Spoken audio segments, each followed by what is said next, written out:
trip where I went to the Philippines.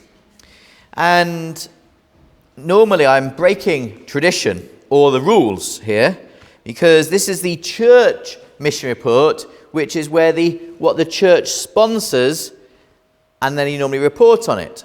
This wasn't sponsored by the church, so excuse me for breaking the rules, as it were, but I would still like to tell you about the trip, because I went to the Philippines for a friend's wedding, and I was the best man. He also asked me to take the wedding, so I took the wedding as well.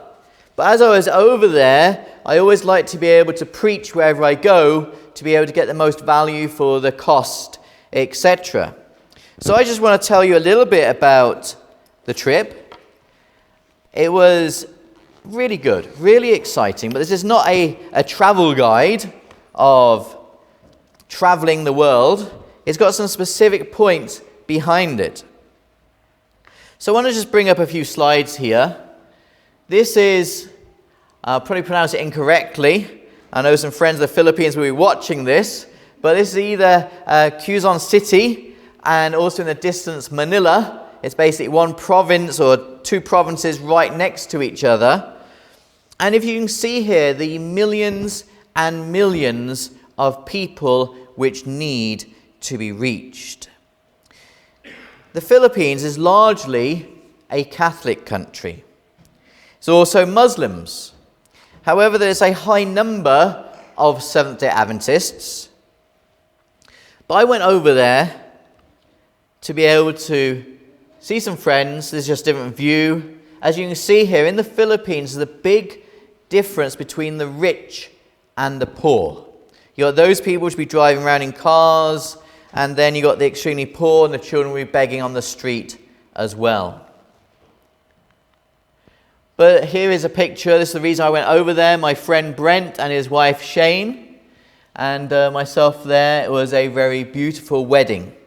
And it was also the opportunity to be able to just take a few texts from the Bible, talk about them, give some instruction to the congregation there, but also to everybody else which was there to see the married couple. Some were Christians, some were atheists, but an opportunity to go back to the Bible.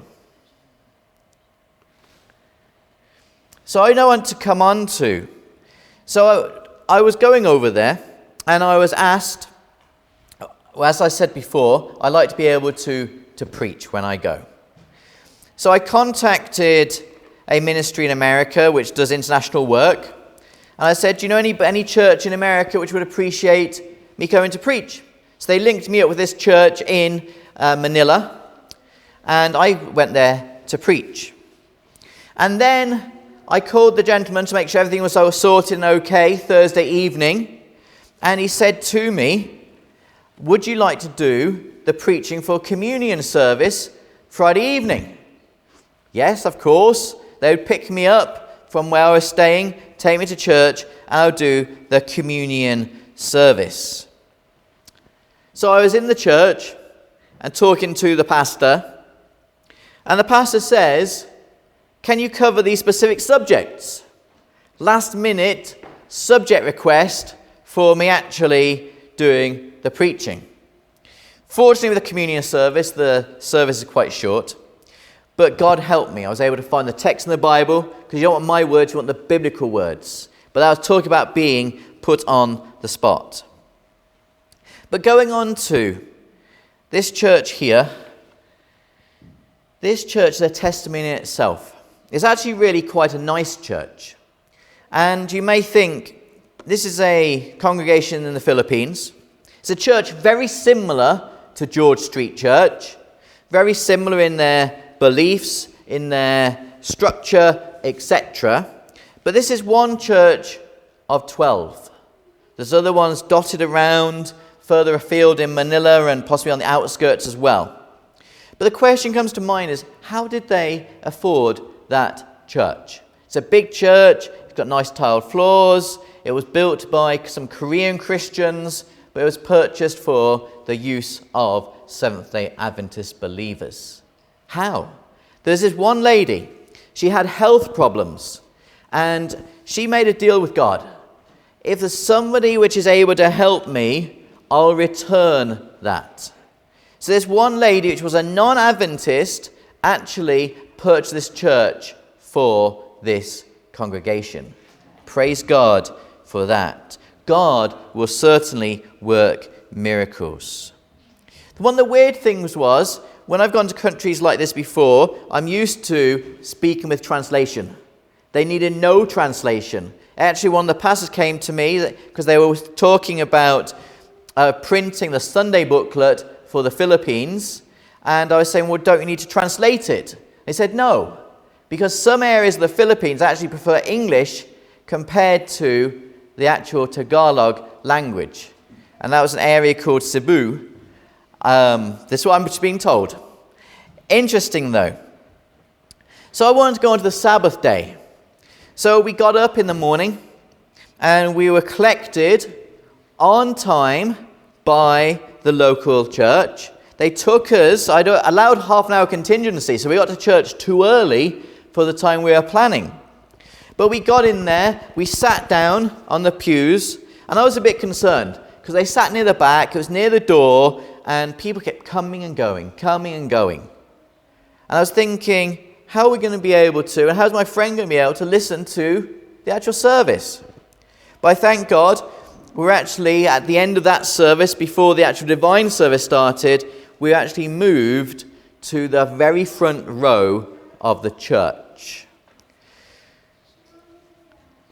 I thank God for that. I preached the service, and at the end of the service, the church was so friendly. We stayed for lunch, and this was actually one of the best meals I've had in the Philippines. And actually, my two friends, which eat healthfully, but they're not vegetarians, they said the same thing. And it wasn't a polite thing, it was a thing that actually went back for seconds.